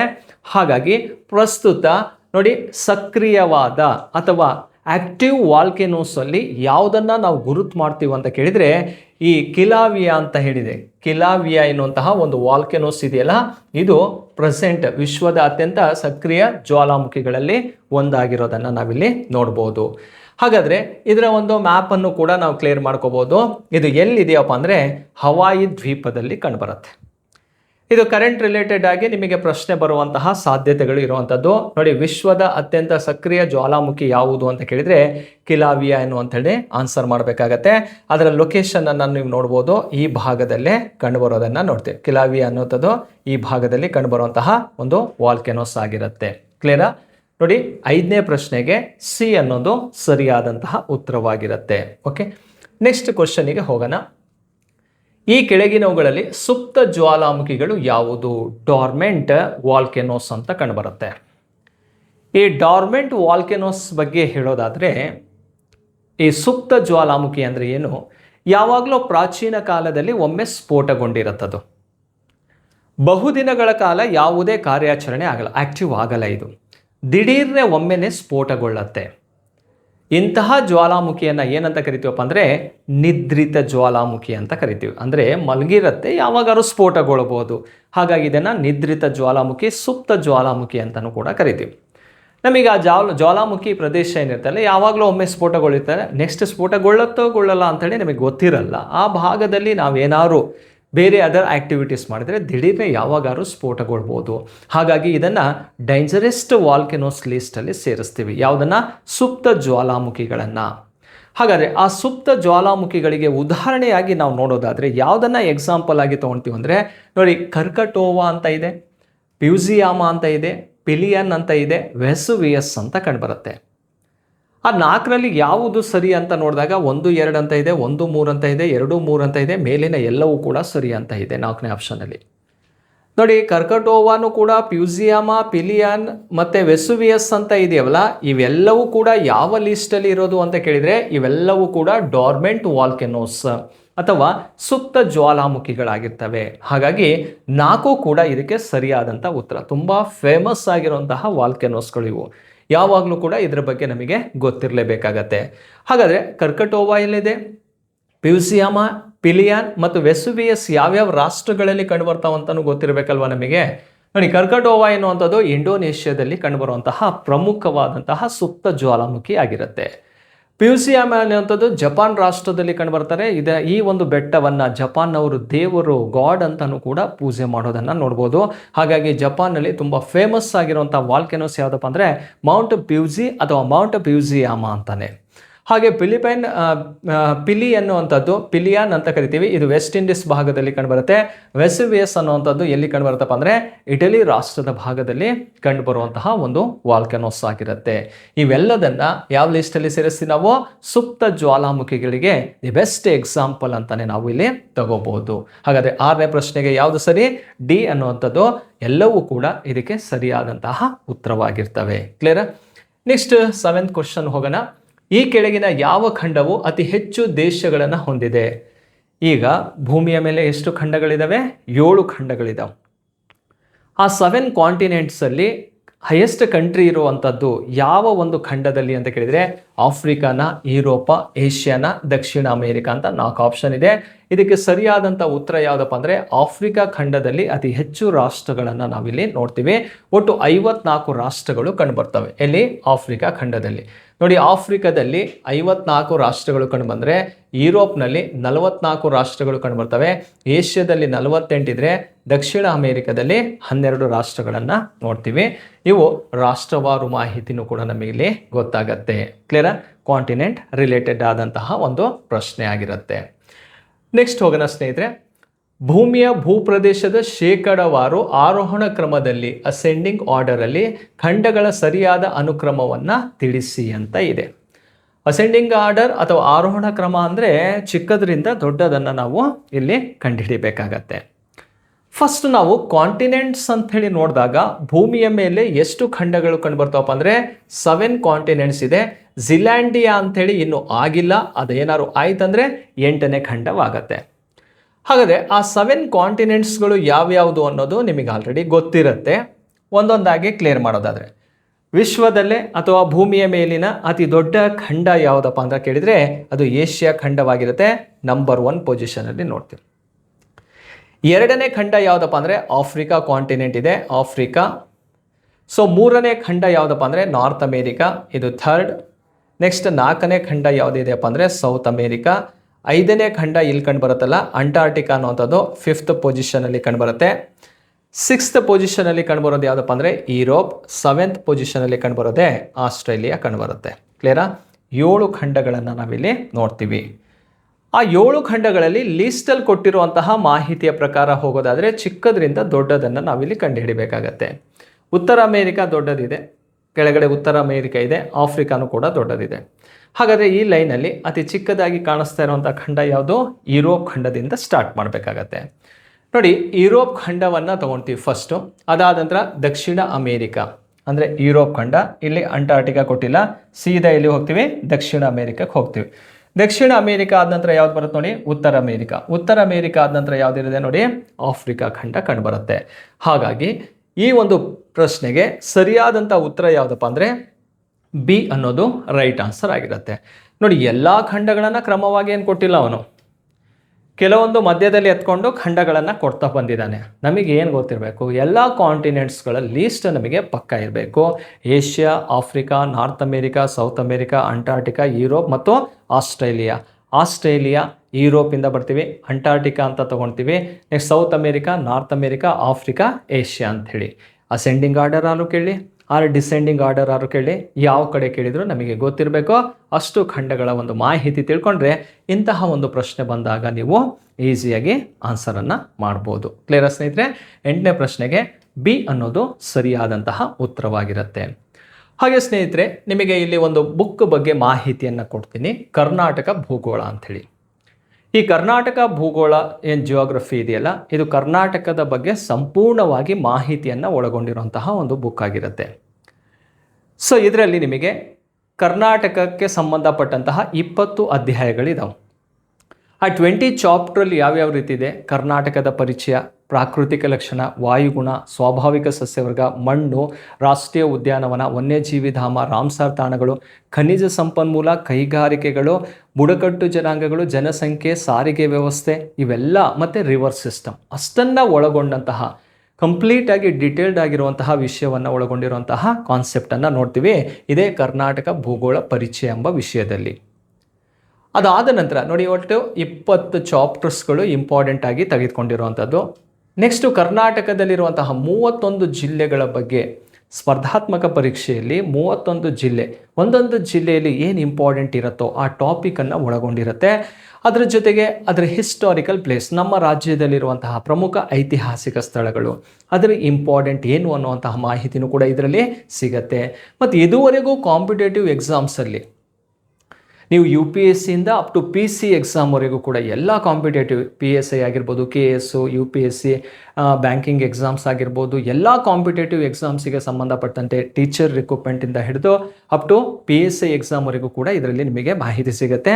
ನೋಡಿ, ಎಲ್ಲ ಪ್ರಶ್ನೆಗಳನ್ನು ಒಳಗೊಂಡಿದೆ. ಇದುವರೆಗೂ ಕಾಂಪಿಟೇಟಿವ್ ಎಕ್ಸಾಮಲ್ಲಿ ಕರ್ನಾಟಕ ಜಿಯೋಗ್ರಫಿಗೆ ಸಂಬಂಧಪಟ್ಟಂತಹ ಎಲ್ಲ ಪ್ರಶ್ನೆಗಳಿದ್ದಾವೆ ಮತ್ತು ಅದಕ್ಕೆ ಕೀ ಉತ್ತರನೂ ಕೂಡ ಈ ಒಂದು ಬುಕ್ಕಲ್ಲಿ ನಿಮಗೆ ಮಾಹಿತಿ ಸಿಗುತ್ತೆ. ಇಷ್ಟನ್ನು ಒಳಗೊಂಡಿರುವಂತಹ ಒಂದು ಬುಕ್ಕನ್ನೇ ನಾವು ಕರ್ನಾಟಕ ಭೂಗೋಳ ಅಂಥೇಳಿ ಟೈಟಲ್ ಕೊಟ್ಟಿರುವಂಥದ್ದು. ಈ ಬುಕ್ಸನ್ನು ಬರೆದಿರೋದು ನಾನೇ ಬರೆದಿರೋದು. ನನ್ನ 15 ವರ್ಷದ ಏನು ಟೀಚಿಂಗ್ ಎಕ್ಸ್ಪೀರಿಯನ್ಸ್ ಇದೆಯಲ್ಲ ಅದನ್ನು ಆಧಾರವಾಗಿಟ್ಕೊಂಡು ಬಂದಿರುವಂಥದ್ದು. ಇದು ಟೀಚರ್ ರಿಕ್ರೂಟ್ಮೆಂಟ್ ಎಕ್ಸಾಮಲ್ಲಿ ನಿಮಗೆ ಸಮಾಜ ವಿಜ್ಞಾನ ಶಿಕ್ಷಕರಾಗಲು ಹೊಂಟಿದಿರಲ್ಲ, ನಿಮಗೆ 100% ಇದು ಯೂಸ್ ಆಗುತ್ತೆ. ಇದ್ರ ಬಗ್ಗೆ ಹೆಚ್ಚಿನ ಮಾಹಿತಿ ಬೇಕಿದ್ರೆ 900085156660ಗೆ ಕಾಲ್ ಮಾಡಿ ನಿಮ್ಮ ಮನೆಗೆ ಪೋಸ್ಟಲ್ ಮೂಲಕ ಬುಕ್ಸನ್ನು ಕಳಿಸುವಂತಹ ಒಂದು ವ್ಯವಸ್ಥೆನೂ ಕೂಡ ನಾವು ಮಾಡ್ತೀವಿ. ಓಕೆ ಸ್ನೇಹಿತರೆ, ನೆಕ್ಸ್ಟ್ ಮುಂದಿನ ಪ್ರಶ್ನೆಗೆ ಹೋಗೋಣ. ಈ ಕೆಳಗಿನವುಗಳಲ್ಲಿ ಯಾವ ಖಂಡವು ವಿಶ್ವದಲ್ಲಿ ಅತಿ ಹೆಚ್ಚು ಸರಾಸರಿ ಎತ್ತರವನ್ನು ಹೊಂದಿದೆ ಅಂತ ಇದೆ. ಹೈಯೆಸ್ಟ್ ಮೀನ್ ಎಲಿವೇಶನ್ ಕಾಂಟಿನೆಂಟ್ ಅಂತ ಹೇಳಿ ಕರೆಯುವಂಥದ್ದು. ಯಾವ ಖಂಡವನ್ನು ಕರಿತೀವಂದರೆ ಇಲ್ಲಿ ನೋಡ್ಕೊಳ್ಳಿ, ಅಂಟಾರ್ಟಿಕಾ ಅಂತ ಇದೆ, ಉತ್ತರ ಅಮೇರಿಕಾ, ಏಷ್ಯಾ ಅಂತ ಇದೆ, ದಕ್ಷಿಣ ಅಮೇರಿಕಾ ಖಂಡ ಇದೆ. ಯಾವ ಖಂಡವನ್ನು ಕರಿತೀವಪ್ಪ ಅಂದರೆ ಅಂಟಾರ್ಟಿಕಾ ಖಂಡವನ್ನು ಕರೆಯುವಂಥದ್ದು. ಈ ಅಂಟಾರ್ಟಿಕಾ ಖಂಡ ಅನ್ನುವಂಥದ್ದು ಅದರ ಮ್ಯಾಪನ್ನು ನೋಡಿ, ಅದರ ಸ್ಟ್ರಕ್ಚರ್ ನೋಡಿದರೆ ಗೊತ್ತಾಗುತ್ತೆ. ಸಂಪೂರ್ಣವಾಗಿ ದಕ್ಷಿಣ ಗೋಳಾರ್ಧದಲ್ಲಿರುವಂತಹ ಒಂದು ಖಂಡ, ಸದರ್ನ್ ಹೆಮೋಸ್ಫಿಯರಲ್ಲಿ ಇದು ಕಂಡುಬರುವಂಥದ್ದು. ಇದು ಪ್ರಪಂಚದ ಎಷ್ಟನೇ ದೊಡ್ಡ ಖಂಡ ಅಂತ ಕೇಳಿದರೆ 5th largest continent in the world. ಈ ಖಂಡದಲ್ಲಿರುವಂತಹ ಸಮುದ್ರದ, ಸಾಗರದ ನೀರಿನ ಭಾಗಗಳೆಲ್ಲವೂ ಕೂಡ ಏನಾಗಿದೆ, ಲೋ ಟೆಂಪ್ರೇಚರ್ ಇರೋದ್ರಿಂದ ಅವು ಹೆಪ್ಪುಗಟ್ಟಿ ಐಸ್ ಆಗಿ ಕನ್ವರ್ಟ್ ಆಗಿರುವಂಥದ್ದು. ಹಾಗಾಗಿ ಇದು ನೋಡಿ, ಭೂಮಿಯ ಮೇಲೆ ಇರುವಂತಹ ಈ ನೀರಿನ ಭಾಗ ಹೆಪ್ಪುಗಟ್ಟಿ ಎತ್ತರವಾದಂತಹ ಒಂದು ಭೂಭಾಗವಾಗಿದೆ. ಇದು ಸರಾಸರಿ 2300 ಮೀಟರ್ ಅಷ್ಟು ಎತ್ತರವನ್ನು ಹೊಂದಿರೋದನ್ನು ನಾವು ನೋಡ್ತೀವಿ. ಹಾಗಾಗಿ ಭೂಗೋಳದ ಅತಿ ಎತ್ತರವಾದಂತಹ ಒಂದು ಖಂಡ ಅಂತ ಯಾಕೆ ಕರಿತೀವಪ್ಪ ಅಂತ ಕೇಳಿದರೆ, ಸೊ ಇದು ಐಸ್ ಸೀಟಿಂದ ಆಗಿರುವಂಥದ್ದು ಅಥವಾ ಹಿಮದಿಂದ ಆವೃತವಾದಂತಹ ಒಂದು ಖಂಡವಾಗಿರೋದ್ರಿಂದ ಇಷ್ಟು ಎತ್ತರವನ್ನು ಹೊಂದಿದೆ. ಹಾಗಾಗಿ ಇದನ್ನು ಭೂಗೋಳದ ಅಥವಾ ವಿಶ್ವದ ಅತಿ ಹೆಚ್ಚು ಸರಾಸರಿ ಎತ್ತರವನ್ನು ಹೊಂದಿರುವಂತಹ ಖಂಡ ಅಂತಲೂ ಕೂಡ ಕರಿತೀವಿ. ಯಾವ ಖಂಡ ಅಂತ ಕರಿತೀವಿ ಅದನ್ನು ಅಂಟಾರ್ಟಿಕಾ ಕಾಂಟಿನೆಂಟಿಗೆ ಕರೆಯುವಂಥದ್ದು. ಹಾಗೆ ಅಂಟಾರ್ಟಿಕಾ ಕಾಂಟಿನೆಂಟ್ ಏನಿದೆಯಲ್ಲ, ಇಲ್ಲಿ ಜನ ಅಂತೂ ವಾಸವಾಗಿಲ್ಲ. ಇಲ್ಲಿ ಏನಿದ್ರು ಅವಾಗ ವಿಜ್ಞಾನಿಗಳು ಸಂಶೋಧನೆಗಾಗಿ ಈ ಖಂಡಕ್ಕೆ ಹೋಗ್ತಾರೆ. ಹಾಗಾಗಿ ಇದನ್ನು ವಿಜ್ಞಾನಿಗಳ ಖಂಡ ಅಂತಲೂ ಕೂಡ ಕರಿತೀವಿ, ಸೈಂಟಿಸ್ಟ್ ಕಾಂಟಿನೆಂಟ್ ಅಂತ. ಇಲ್ಲಿ ಪೆಂಗ್ವಿನ್ಗಳು ಅತಿ ಹೆಚ್ಚಾಗಿರೋದ್ರಿಂದ ಇದನ್ನು ಪೆಂಗ್ವಿನ್ಗಳ ನಾಡು ಅಂತಲೂ ಕೂಡ ಕರಿತೀವಿ. ಪೆಂಗ್ವಿನ್ ಕಂಡು ಬರುತ್ತೆ, ಸೀಲ್ ಕಂಡು ಬರ್ತವೆ, ತಿಮಿಂಗಲಗಳು ಈ ಭಾಗದಲ್ಲಿ ಅತಿ ಹೆಚ್ಚು ಕಂಡುಬರೋದು. ಈ ಖಂಡವನ್ನು ಕೇವಲ ಸಂಶೋಧನಾ ಉದ್ದೇಶಕ್ಕಾಗಿ ಮಾತ್ರ ಬಳಸಬೇಕು ವಿನಃ ಯಾವುದೇ ಈ ಖಂಡದಲ್ಲಿರುವಂತಹ ಭೂಭಾಗ ಅಥವಾ ಜಲಭಾಗವನ್ನು ತನ್ನದು ಅಂತ ಯಾರೂ ಕೂಡ ಅದನ್ನು ಹೇಳ್ಕೊಳ್ಳುವಂತಹ ರೈಟ್ಸೇ ಇಲ್ಲ. ಹಾಗೆ ಈ ಖಂಡವನ್ನು ಶ್ವೇತಖಂಡ ಅಂತಲೂ ಕೂಡ ಕರೆಯುವಂಥದ್ದು. ಕ್ಲಿಯರಾ? ಇಷ್ಟು ಕೂಡ ಈ ಒಂದು ಕಾಂಟಿನೆಂಟ್ ಬಗ್ಗೆ ನಮಗೆ ಗೊತ್ತಿರಬೇಕಾಗತ್ತೆ. ಈ ಖಂಡವನ್ನು ಸುತ್ತುವರಿದಿರುವಂತಹ ಒಂದು ಜಲರಾಶಿಯನ್ನು ಸದರ್ನ್ ಓಷಿಯನ್ ಅಂತ ಕರಿತೀವಿ, ದಕ್ಷಿಣ ಸಾಗರ ಅಂತಲೂ ಕೂಡ ಕರಿತೀವಿ. ಹಾಗಾದರೆ ದಕ್ಷಿಣ ಸಾಗರ ಎಲ್ಲಿದೆಯಪ್ಪ ಅಂದರೆ ಅಂಟಾರ್ಟಿಕಾ ಖಂಡವನ್ನು ಸುತ್ತುವರಿದಿರುವಂತಹ ಒಂದು ಜಲರಾಶಿಗೆ ಕರೆಯುವಂಥ ಹೆಸರು ಸದರ್ನ್ ಓಷಿಯನ್. ಹಾಗಾದರೆ ಈ southern ocean Pacific, Atlantic, Indian ಓಷಿಯನ್ನ ವಾಟರ್ ಆಗಿರುತ್ತೆ. ಅದರಿಂದ 3 ಜಲರಾಶಿಯನ್ನು ಸೇರಿಸಿ ಸದರ್ನ್ ಓಷಿಯನ್ ಅಂತೇಳಿ ಕರೆಯುವಂಥದ್ದು.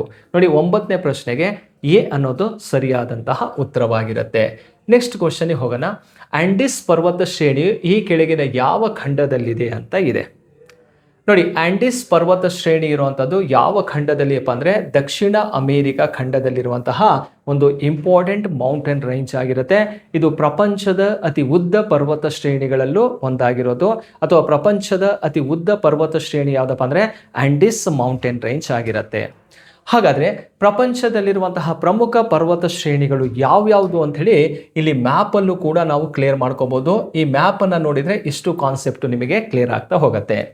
ನೋಡಿ, ಉತ್ತರ ಅಮೇರಿಕಾ ಇದು ನಾರ್ತ್ ಅಮೇರಿಕಾ ಕಾಂಟಿನೆಂಟ್. ನಾರ್ತ್ ಅಮೇರಿಕಾದಲ್ಲಿ ಇಲ್ಲೊಂದು ಮೌಂಟೇನ್ ರೇಂಜ್ ಇದೆ. ಇದರ ಹೆಸರು ಏನಪ್ಪ ಅಂದರೆ ರಾಕಿ ಮೌಂಟೇನ್ ರೇಂಜ್ ಅಂತೇಳಿ, ರಾಕಿ ಪರ್ವತ ಶ್ರೇಣಿ ಕಂಡುಬರುತ್ತೆ. ಇದು ಉತ್ತರ ಅಮೇರಿಕಾದ ವೆಸ್ಟಲ್ಲಿ ಕಂಡುಬರುವಂಥದ್ದು. ಅದೇ ಉತ್ತರ ಅಮೇರಿಕಾದ ಈಸ್ಟಲ್ಲಿ ಮತ್ತೆ ಒಂದು ಕಂಡುಬರುತ್ತೆ, ಅಪಲೇಷಿಯನ್ ಮೌಂಟೇನ್ಸ್ ಅಂತ ಕಂಡುಬರ್ತಾವೆ. ಹಾಗಾದರೆ ಅಪಲೇಷಿಯನ್ ಈಸ್ಟಲ್ಲಿ ಕಂಡು ಬಂದರೆ ರಾಕಿ ಅನ್ನುವಂಥದ್ದು ವೆಸ್ಟಲ್ಲಿ ಕಂಡು ಬರುತ್ತೆ, ಅದೇ ಉತ್ತರ ಅಮೆರಿಕ ಖಂಡದಲ್ಲಿ. ಅದಾದ ನಂತರ ನೋಡಿ ಆಂಡಿಸ್ ಮೌಂಟೇನ್ ರೇಂಜ್, ವಿಶ್ವದಲ್ಲೇ ಅಥವಾ ಜಗತ್ತಿನಲ್ಲೇ ಅತಿ ಉದ್ದವಾದಂತಹ ಪರ್ವತ ಶ್ರೇಣಿ ಆಂಡಿಸ್ ಪರ್ವತ ಶ್ರೇಣಿ ಎಲ್ಲಿದೆಯಪ್ಪ ಅಂದರೆ ದಕ್ಷಿಣ ಅಮೇರಿಕದಲ್ಲಿ ಕಂಡುಬರೋದು. ಓಕೆ, ಆಂಡಿಸ್ ಅನ್ನುವಂಥದ್ದು ಸೌತ್ ಅಮೇರಿಕದಲ್ಲಿ ಕಂಡುಬರೋದು. ಕೇಳಿರುವಂಥ ಪ್ರಶ್ನೆಗೆ ಉತ್ತರವಾಗಿರುತ್ತೆ. ನೆಕ್ಸ್ಟು ಈ ಭಾಗಕ್ಕೆ ಬರೋಣ. ಇಲ್ಲಿ ನೋಡಿ ಸ್ಕ್ಯಾಂಡಿನೇವಿಯನ್ ಮೌಂಟೇನ್ಸ್ಗಳು ಕಂಡುಬರ್ತವೆ. ಈ ನಾರ್ವೆ ಸ್ವೀಡನ್ ಭಾಗದಲ್ಲಿ ನಾವು ನೋಡ್ತೀವಿ ಸ್ಕ್ಯಾಂಡಿನೇವಿಯನ್ ಅಂಥೇಳಿ. ನೆಕ್ಸ್ಟ್ ನೋಡಿ ಅಟ್ಲಾಸ್ ಮೌಂಟೇನ್ ಅಂತ ಕಂಡುಬರುತ್ತೆ. ಅಟ್ಲಾಸ್ ಮೌಂಟೇನ್ ರೇಂಜ್ ಇದು ಎಲ್ಲಿ ಕಂಡುಬರುತ್ತಪ್ಪ ಅಂದರೆ ಆಫ್ರಿಕಾದಲ್ಲಿ ಕಂಡುಬರುವಂಥದ್ದು ಅಟ್ಲಾಸ್ ಅಂತಲೇ ಕರಿತೀವಿ. ಆಲ್ಫಸ್ ಮೌಂಟೇನ್ ರೇಂಜ್ ಇದೆಯಲ್ಲ, ಇದು ಆಲ್ಫಸ್ ಮೌಂಟೇನ್, ಇದು ಎಲ್ಲಿ ಕಂಡುಬರುತ್ತಪ್ಪ ಅಂದರೆ ಯುರೋಪ್ನಲ್ಲಿ ಕಂಡುಬರುವಂತಹ ಒಂದು ಪರ್ವತ ಶ್ರೇಣಿ ಆಗಿರುತ್ತೆ. ನೆಕ್ಸ್ಟ್ ಈ ಭಾಗಕ್ಕೆ ಬನ್ನಿ. ಗ್ರೇಟ್ ಡಿವೈಡಿಂಗ್ ರೇಂಜ್ ಅಂತ ಕಂಡುಬರುತ್ತೆ. ಅಂದರೆ ಆಸ್ಟ್ರೇಲಿಯಾದ ಈಸ್ಟಲ್ಲಿ ಕಂಡುಬರೋದು ಗ್ರೇಟ್ ಡಿವೈಡಿಂಗ್ ರೇಂಜ್ ಅಂತ ಹೇಳಿ. ಹಾಗೆ ಏಷ್ಯಾದಲ್ಲಿ ಕಂಡುಬರ್ತಾ ಇದೆ ನೋಡಿ ಹಿಮಾಲಯನ್ ಮೌಂಟೇನ್ ರೇಂಜ್ ಅನ್ನುವಂಥದ್ದು ಏಷ್ಯಾ ಭಾಗದಲ್ಲಿ ಕಂಡುಬರ್ತದ್ದು. ಆಲ್ಟೈ ಅಂತೇಳಿ ಕಂಡುಬರುತ್ತೆ, ರಷ್ಯಾ ಭಾಗದಲ್ಲೂ ಕೂಡ ಕಂಡುಬರುತ್ತೆ. ಇದು ಏಷ್ಯಾಕ್ಕೆ ಸಂಬಂಧ. ಆಲ್ಟೈ ಅಂತೇಳಿ ರಷ್ಯಾ. ಯುರೇಲ್ ಅಂತ ಹೇಳಿ ಕಂಡುಬರುತ್ತೆ. ಯುರೇಲ್ ಇದೆಯಲ್ಲ, ಈ ಕಡೆ ಯುರೋಪ್ ಇದೆ, ಈ ಕಡೆ ಏಷ್ಯಾ ಇದೆ. ಅದರ ಗಡಿ ಆಗಿರುವಂತಹ ಒಂದು ಮೌಂಟೇನ್ ಯಾವುದಪ್ಪ ಅಂದರೆ ಯುರೇಲ್ ಮೌಂಟೇನ್ ಆಗಿರ್ತವೆ. ಸೊ ನೋಡಿ, ಇವು ಪ್ರಮುಖವಾದಂತಹ ಪರ್ವತ ಶ್ರೇಣಿಗಳು ಯಾವ್ಯಾವ ಖಂಡದಲ್ಲಿ ಅಥವಾ ಯಾವ್ಯಾವ ರಾಷ್ಟ್ರದ ಭಾಗದಲ್ಲಿ ಕಂಡು ಬರ್ತಾವ ಅಂಥೇಳಿ ಇದು ಒಂದು ಮ್ಯಾಪನ್ನು ತಿಳ್ಕೊಂಡ್ರೆ ಅಷ್ಟು ಮೌಂಟೇನ್ಸ್ಗಳ ಬಗ್ಗೆ ನಿಮಗೆ ಗೊತ್ತಾಗತ್ತೆ. ಸೊ ಇದನ್ನು ಫೋಲ್ಡ್ ಮೌಂಟೇನ್ಸ್ಗಳು ಅಂತಲೂ ಕೂಡ ಕರಿತೀವಿ. ಅಂದರೆ ಮಡಿಕೆ ಪರ್ವತಗಳ ಪಟ್ಟಿಯಲ್ಲಿ ಇರೋದು. ಓಕೆ ನೋಡಿ, 10ನೇ ಪ್ರಶ್ನೆಗೆ ಸಿ ಅನ್ನೋದು ರೈಟ್ ಆನ್ಸರ್ ಆಗಿರುತ್ತೆ. ನೆಕ್ಸ್ಟ್ ಕ್ವಶನ್ಗೆ ಹೋಗೋಣ. ವೈಟ್ ಮೌಂಟೇನ್ಸ್ ಡ್ಯಾಶ್ನಲ್ಲಿ ಕಂಡುಬರುತ್ತೆ. ಅಂದರೆ ಕೆನಡಾ, ನಾರ್ವೆ, ರಷ್ಯಾ ಅಂತ ಇದೆ, ಮತ್ತು ಅಮೇರಿಕಾದಲ್ಲಿ ಅಂತ ಕೇಳಿದರೆ ಇದಕ್ಕೆ ಡಿ ಅನ್ನೋದು ಸರಿಯಾದಂಥ ಉತ್ತರ. ಎಲ್ಲಿದೆಯಪ್ಪ ಅಂದರೆ ಅಮೇರಿಕಾದಲ್ಲಿ ಕಂಡುಬರುವಂತಹ ಒಂದು ಪರ್ವತ ಶ್ರೇಣಿ ಹೆಸರು ವೈಟ್ ಮೌಂಟೇನ್ ಅಂತಲೇ ಕರಿತೀವಿ. ನೋಡಿ ಈ ಭಾಗದಲ್ಲಿ ನೋಡ್ಬೋದು, ಇದೇ ವೈಟ್ ಮೌಂಟೇನ್ ಆಗಿರುತ್ತೆ. ಯಾವ ರಾಷ್ಟ್ರದಲ್ಲಿ ಇದೆಯಪ್ಪ ಅಂದರೆ USA ಕಂಡುಬರುತ್ತೆ. ನೆಕ್ಸ್ಟು 12ನೇ ಪ್ರಶ್ನೆಗೆ ಹೋಗೋಣ. ಸ್ಪೇನ್ ಮತ್ತು ಫ್ರಾನ್ಸ್ ನಡುವಿನ ಗಡಿಯನ್ನು ಯಾವ ಪರ್ವತ ರೂಪಿಸುತ್ತದೆ? ಅಂದರೆ ಸ್ಪೇನ್ ಮತ್ತು ಫ್ರಾನ್ಸ್ ರಾಷ್ಟ್ರದ ನಡುವೆ ಒಂದು ಬಾರ್ಡರ್ ಇದೆ. ಆ ಮೌಂಟೇನ್ ಹೆಸರು ಏನು ಅಂತ ಕೇಳ್ತಾ ಇರುವಂಥದ್ದು. ಒಂದು ಜುರಾ ಅಂತ ಇದೆ, ಒಂದು ಪೈರೆನಿಸ್ ಅಂತ ಇದೆ, ಕಾರ್ಪೆಂಟ್ರಿಯನ್ಸ್ ಇದೆ, ಕಾಕಸಸ್ ಅಂತೇಳಿ ಕಂಡುಬರುತ್ತೆ. ಇದಕ್ಕೆ ಸರಿಯಾದಂಥ ಉತ್ತರ ಯಾವುದಪ್ಪ ಅಂದರೆ ಪೈರೆನಿಸ್ ಎನ್ನುವಂಥದ್ದು ಇದೆಯಲ್ಲ, ಇದಕ್ಕೆ ರೈಟ್ ಆನ್ಸರ್ ಆಗಿರುತ್ತೆ. ಇದು ನಿಮಗೆ ಗೊತ್ತಿರಬೇಕು. 12ನೇ ಪ್ರಶ್ನೆಗೆ ಬಿ ಅನ್ನೋದು ಸರಿಯಾದಂಥ ಉತ್ತರ. ಇಲ್ಲಿ ಕಾಣಿಸ್ತಾ ಇದೆಯಲ್ಲ ಪೈರೆನಿಸ್ ಅಂತೇಳಿ, ಇದು ಈ ಭಾಗದಲ್ಲಿರುವಂತಹ ಒಂದು ಮೌಂಟೇನ್. ಈ ಕಡೆ ಸ್ಪೇನ್ ಇದೆ, ಈ ಕಡೆ ಯಾವುದಿದೆ ನೋಡಿ ಫ್ರಾನ್ಸ್ ರಾಷ್ಟ್ರ ಕಂಡುಬರುತ್ತೆ. ಆ ಭಾಗದಲ್ಲಿ ಕಂಡುಬರುವಂತಹ ಒಂದು ಪರ್ವತ ಶ್ರೇಣಿ ಆಗಿರುತ್ತೆ. ನೆಕ್ಸ್ಟ್ ಮತ್ತೊಂದು ಪ್ರಶ್ನೆಗೆ ಹೋಗೋಣ. ವಿಶ್ವದ ಛಾವಣಿ ಎಂದು ಯಾವುದನ್ನು ಕರೀತಾರೆ? ರೂಪ್ ಆಫ್ ವರ್ಲ್ಡ್ ಅಂತೇಳಿ ಕರಿತೀವಿ. ರೂಪ್ ಆಫ್ ವರ್ಲ್ಡ್ ಅಂಥೇಳಿ ಪ್ರಸ್ಥಭೂಮಿಯನ್ನು ಕೂಡ ಕರಿತೀವಿ, ಗೊತ್ತಾಯ್ತಲ್ಲ. ಕೆಲವೊಂದು ಗ್ರಂಥಿಯನ್ನು ಕೂಡ ಕರಿತೀವಿ. ಟಿಬೇಟ್ ಪ್ರಸ್ಥಭೂಮಿ ಇದೆಯಲ್ಲ, ಅದನ್ನು ಪ್ರಪಂಚದ ಮೇಲ್ಛಾವಣಿ ಅಂಥೇಳಿ ಕರೆಯೋದು. ಯಾವುದನ್ನು? ಪ್ರಸ್ಥಭೂಮಿಗಳಲ್ಲಿ ಟಿಬೇಟ್ ಪ್ಲೇಟಿವನ್ನು. ಹಾಗಾದರೆ ಭಾರತದ ಮೇಲ್ಛಾವಣಿ ಅಂತ ಲಡಾಖ್ ಪ್ರಸ್ಥಭೂಮಿಯನ್ನು ಕರಿತೀವಿ. ಲಡಾಖ್ ಪ್ಲೇಟಿವ್ ಇದೆಯಲ್ಲ, roof of India. Roof of world Tibet plateau. But ಇಲ್ಲಿ ಕೇಳಿರುವಂಥದ್ದು ಯಾವುದಪ್ಪ ಅಂದರೆ ನೋಡಿ, ಅರಾವಲಿ ಮೌಂಟೇನ್ ಅಂತ ಇದೆ, ಸಾತ್ಪುರ್ ಇದೆ, ಪಾಮೀರ್ ನಾಟ್ ಅಂತ ಇದೆ, ಹಿಮಾಲಯ ಇದೆ. ವಿಶ್ವದ ಮೇಲ್ಛಾವಣಿ ಅಂಥೇಳಿ ಕರೆಯೋದು ಯಾವುದನ್ನಪ್ಪ ಅಂದರೆ ಪಾಮೀರ್ ಗ್ರಂಥಿಯನ್ನು ಕರಿತೀವಿ ವಿಶ್ವದ ಮೇಲ್ಛಾವಣಿ. ಅತಿ ಎತ್ತರವಾದಂತಹ ಒಂದು ಭೂಪ್ರದೇಶದಲ್ಲಿ ಕಂಡುಬರೋದನ್ನು ನಾವಿಲ್ಲಿ ನೋಡ್ತೀವಿ. ಹಾಗಾದರೆ ಈ ಪಾಮೀರ್ ನಾಟ್ ಅನ್ನುವಂಥದ್ದು ಎಲ್ಲಿದೆ ಅಂತೇಳಿ ನೋಡಬೇಕಾಗತ್ತೆ. ನೋಡಿ, ಭಾರತ ಇಲ್ಲಿಂದ ಸ್ಟಾರ್ಟ್ ಆಗತ್ತೆ. ಈ ಭಾಗ ಇದೆಯಲ್ಲ, ಇದೇ ಪಾಮೀರ್ ನಾಟ್. ಇದು ಮಧ್ಯ ಏಷ್ಯಾದಲ್ಲಿ ಕಂಡುಬರುವಂಥದ್ದು, ಮಿಡಲ್ ಏಷ್ಯಾದಲ್ಲಿ ಕಂಡುಬರುವಂಥದ್ದು. ಪಾಮೀರ್ ನಾಟ್, ಫಸ್ಟ್ ನಾಟ್ ಅಂದರೆ ಏನಪ್ಪ ಅಂದರೆ ಪ್ರಪಂಚದ ಪ್ರಮುಖ ಪರ್ವತ ಶ್ರೇಣಿಗಳು ಬಂದು ಸೇರುವಂತಹ ಒಂದು ಸ್ಥಳವಾಗಿರುತ್ತೆ. ನೋಡಿ, ಅಂತಹ ಪರ್ವತಗಳು ಯಾವ್ಯಾವುದು? ಈ ಕಡೆ ತೈನ್ ಶಾನ್ ಅಂತ ಕಂಡುಬರುತ್ತೆ ನೋಡಿ, ಇದು ಕೂಡ ಪಾಮೀರ್ ನಾಟಿಂದಾನೇ ಹೋಗ್ತಾ ಇರೋವಂಥದ್ದು. ಇದು ಚೀನಾ ರಾಷ್ಟ್ರದಲ್ಲಿ ಕಂಡುಬರುತ್ತೆ. ಈ ಕಡೆ ಕುನ್ಲೂನ್ ಅಂತ ಇದೆ, ಇದು ಕೂಡ ಚೀನಾ ಭಾಗದಲ್ಲೇ ಕಂಡುಬರುವಂಥದ್ದು. ಕಾರಕೋರಂ ನೋಡಿ ಭಾರತದಲ್ಲಿ ಹಾದು ಹೋಗುವಂಥದ್ದು. ಹಿಮಾಲಯ ಅನ್ನುವಂಥದ್ದು ಕೂಡ ಇದೇ ಭಾಗದಲ್ಲಿ ಕಂಡುಬರುತ್ತೆ. ಹಿಂದೂ ಕುಶ್ ಕೂಡ ಕಂಡುಬರ್ತಾವೆ. ಇವೆಲ್ಲ ಪರ್ವತ ಶ್ರೇಣಿಗಳು ಯಾವ ಭಾಗದಲ್ಲಿಂದ ಬರುವಂಥದ್ದು? ಪಾಮೀರ್ ನಾಟ್ ಅಥವಾ ಪಾಮೀರ್ ಗ್ರಂಥಿಯಿಂದ ಬರುವಂಥದ್ದು. ಹಾಗಾಗಿ ಪಾಮೀರ್ ಗ್ರಂಥಿಯನ್ನು ಏನಂತ ಕರಿತೀವಿ? ವಿಶ್ವದ ಛಾವಣಿ ಅಂತಲೇ ಕರೆಯುವಂಥದ್ದು. ಕ್ಲಿಯರಾ? ನೋಡಿ ಭಾರತದ ತಲೆ ಭಾಗ ಮೇಲೆ ಕೂತಿರುವಂತಹ ಒಂದು ನಾಟ್ ಆಗಿರುತ್ತೆ. ನಾಟ್ ಅಂದರೆ ಗಂಟು ಅಂತ ಹೇಳಿ ಅರ್ಥ. ಅಂದರೆ ಪ್ರಮುಖ ಪರ್ವತ ಶ್ರೇಣಿಗಳು ಬಂದು ಮೀಟ್ ಆಗುವಂಥದ್ದು ಈ ಭಾಗದಲ್ಲಿ ನೋಡ್ತೀವಿ. ಹಾಗಾಗಿ ಅದನ್ನು ನಾಟ್ ಅಂತ ಕರಿತೀವಿ. ನಮ್ಮ ಭಾರತದ ಮೇಲ್ಭಾಗದಲ್ಲಿರುವಂತಹ ಒಂದು ನಾಟ್ ಯಾವುದಪ್ಪ ಅಂದರೆ ಅದು ಪಾಮೀರ್ ಗ್ರಂಥಿ, ಮಿಡಲ್ ಏಷ್ಯಾ ಭಾಗದಲ್ಲಿ ಕಂಡುಬರುವಂಥದ್ದು. ರೈಟ್. ನೆಕ್ಸ್ಟ್ 14ನೇ ಪ್ರಶ್ನೆ ಏನಿದೆ ಅಂತ ನೋಡೋಣ. ಈ ಕೆಳಗಿನವುಗಳಲ್ಲಿ ಯಾವುದು ಅತಿ ದೊಡ್ಡ ಪ್ರಸ್ಥಭೂಮಿಯಾಗಿದೆ? ಕೊಟ್ಟಿರುವಂತಹ ಪ್ಲೇಟಿವ್ಸ್ಗಳಲ್ಲಿ ಅತಿ ದೊಡ್ಡ ಪ್ರಸ್ಥಭೂಮಿ ಯಾವುದು ಅಂತ ಇದೆ. ಕೊಕೊನಿನೋ ಅಂತ ಹೇಳಿದೆ, ಅಕ್ವೇರಿಯನ್ಸ್ ಇದೆ, ಮತ್ತು ಕೊಲರಾಡೋ ಅಂತ ಇದೆ, ಕೊಲಂಬಿಯಾ ಅಂತ ಇದೆ. ಇದಕ್ಕೆ ಸರಿಯಾದಂತಹ ಉತ್ತರ ಯಾವುದಪ್ಪ ಅಂದರೆ ಕೊಲರಾಡೋ ಇದೆಯಲ್ಲ, ಇದು ಅತ್ಯಂತ ದೊಡ್ಡ ಪ್ರಸ್ಥಭೂಮಿಯಾಗಿರುತ್ತೆ. ಯಾವ ಒಂದು ಖಂಡ ಅಥವಾ ರಾಷ್ಟ್ರ ಅಂತ ಕೊಟ್ಟಿದ್ರೆ ಇದಕ್ಕೆ ಸರಿಯಾಗೋದು. ಇದಕ್ಕೆ ರಿಲೇಟೆಡ್ ಆಗಿ ನೋಡಿದಾಗ ಅಮೇರಿಕ ಭಾಗದಲ್ಲಿ ಕಂಡುಬರುವಂಥದ್ದು. ಸೊ ಇದನ್ನು ಮ್ಯಾಪಲ್ಲೂ ಕೂಡ ಕ್ಲಿಯರ್ ಮಾಡ್ಕೊಳ್ಳಿ. ನೋಡಿ, ಇದು ಕೊಲಂಬಿಯಾ ಅಂತ. ಓಕೆ, ಅಮೇರಿಕ ಭಾಗದಲ್ಲಿ ಕಂಡುಬರೋದು ಕೊಲಂಬಿಯಾ ಅಂಥೇಳಿ. ಇಲ್ಲಿ ನೋಡಿ ಕೊಲರಾಡೋ ಅಂತ ಇದೆ, ಇದು ಕೊಲರಾಡೋ ಪ್ರಸ್ಥಭೂಮಿ ಅಂಥೇಳಿ. ಹಾಗಾದರೆ ಎರಡಲ್ಲೇ ನಾವು ಅಬ್ಸರ್ವ್ ಮಾಡಿದರೆ ಯಾವುದು ಅತಿ ದೊಡ್ಡದಾಗಿರುತ್ತೆ? ಕೊಲರಾಡೋ ಅನ್ನುವಂಥದ್ದು ಇದಕ್ಕೆ ಸರಿಯಾದಂಥ ಉತ್ತರ. ಎಲ್ಲಿದೆ ಅಂತ ಕೇಳಿದರೆ ಇದು ಅಮೇರಿಕದಲ್ಲಿ ಕಂಡುಬರುವಂತಹ ಪ್ರಮುಖ ಪ್ಲೇಟಿವ್ಸ್ಗಳಾಗಿರ್ತವೆ ಅಥವಾ ಪ್ರಸ್ಥಭೂಮಿ ಅಂತಲೇ ಕರೆಯುವಂಥದ್ದು. ರೈಟ್. ನೆಕ್ಸ್ಟ್ 15ನೇ ಪ್ರಶ್ನೆ ನೋಡೋಣ. ವಿಶ್ವದ ಅತ್ಯಂತ ಜನನಿಬಿಡ ಮರುಭೂಮಿ ಯಾವುದು? ಡೆಸರ್ಟ್ ಮರುಭೂಮಿ ಯಾವುದು?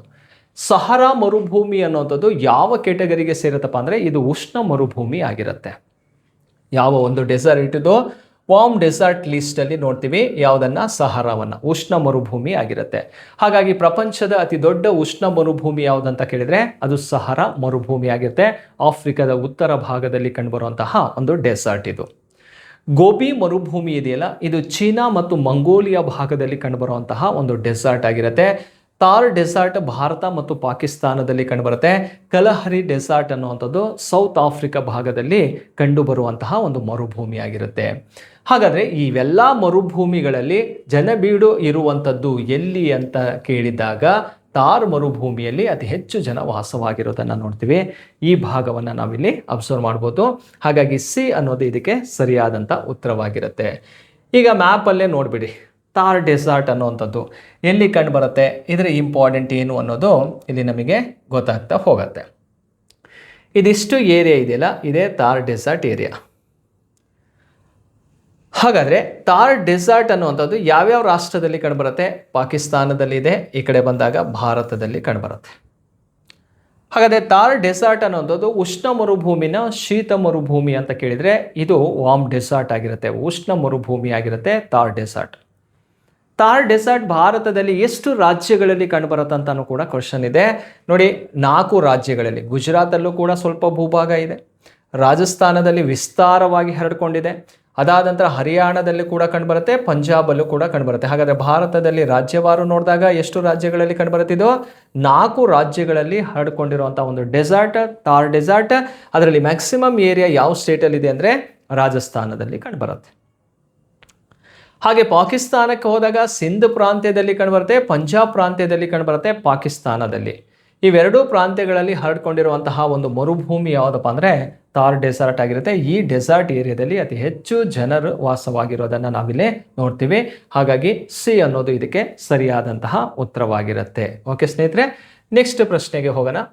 ಗೋಬಿ ಮರುಭೂಮಿ ಯಾವ ದೇಶದಲ್ಲಿದೆ? ಗೋಬಿ ಮರುಭೂಮಿ ಇರುವಂಥದ್ದು ಮಂಗೋಲಿಯಾ ಭಾಗದಲ್ಲಿ ಕಂಡುಬರುವಂತಹ ಒಂದು ಡೆಸರ್ಟ್ ಆಗಿರುತ್ತೆ. ಸೊ ಇದನ್ನು ಮ್ಯಾಪಲ್ಲೂ ಕೂಡ ನೀವು ನೋಡ್ಬೋದು. ಇದೇ ಗೋಬಿ ಡೆಸರ್ಟ್ ಏರಿಯಾ, ಇದು ಕಾಣಿಸ್ತಾ ಇದೆಯಲ್ಲ, ಇದು ಗೋಬಿ ಡೆಸರ್ಟು. ಇಲ್ಲಿ ನೋಡಿ ಮಂಗೋಲಿಯಾ ರಾಷ್ಟ್ರ ಕಂಡುಬರುತ್ತೆ, ಕೆಳಭಾಗದಲ್ಲಿ ಯಾವ ರಾಷ್ಟ್ರ ಇದೆ? ಚೀನಾ.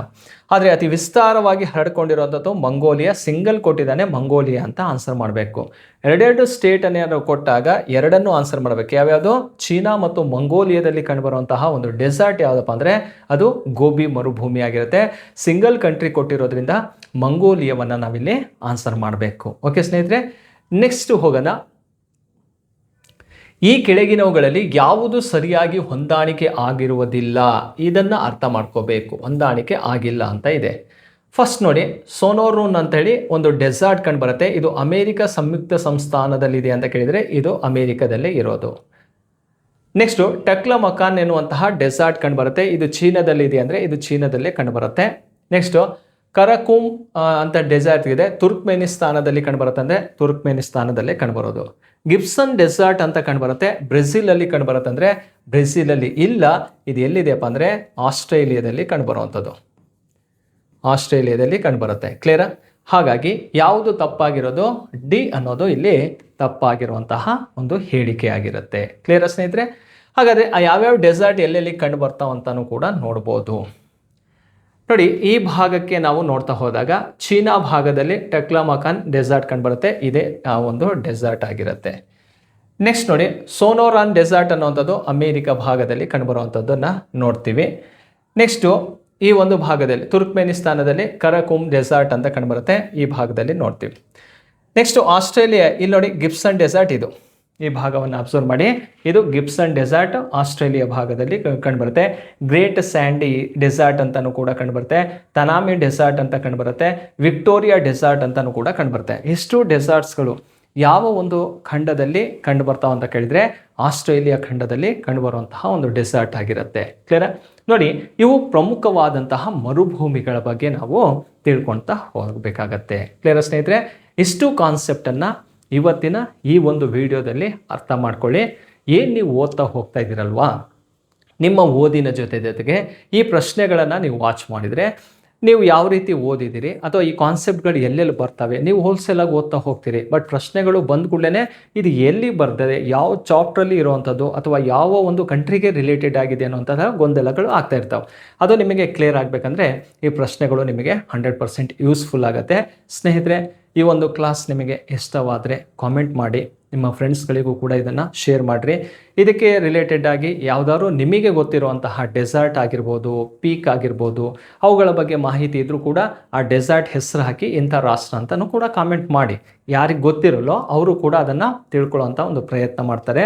ಅದರ ಜೊತೆಗೆ ಪೀಕ್ಗಳನ್ನು ಕೂಡ ಒಂದು ಲಿಸ್ಟ್ ಮಾಡಿ, ಇಂತಿಂಥ ಕಾಂಟಿನೆಂಟಲ್ಲಿ ಇಂತಿಂಥ ಹೈಯೆಸ್ಟ್ ಪೀಕ್ಗಳಿದ್ದಾವೆ, ಆ ಲಿಸ್ಟನ್ನು ಕೂಡ ನೀವು ಮಾಡ್ತಾ ಹೋಗ್ಬೋದು. ಓಕೆ ಸ್ನೇಹಿತರೆ, ಇಲ್ಲಿಗೆ ಇವತ್ತಿನ ಕಾನ್ಸೆಪ್ಟನ್ನು ಮುಗಿಸ್ತೀನಿ.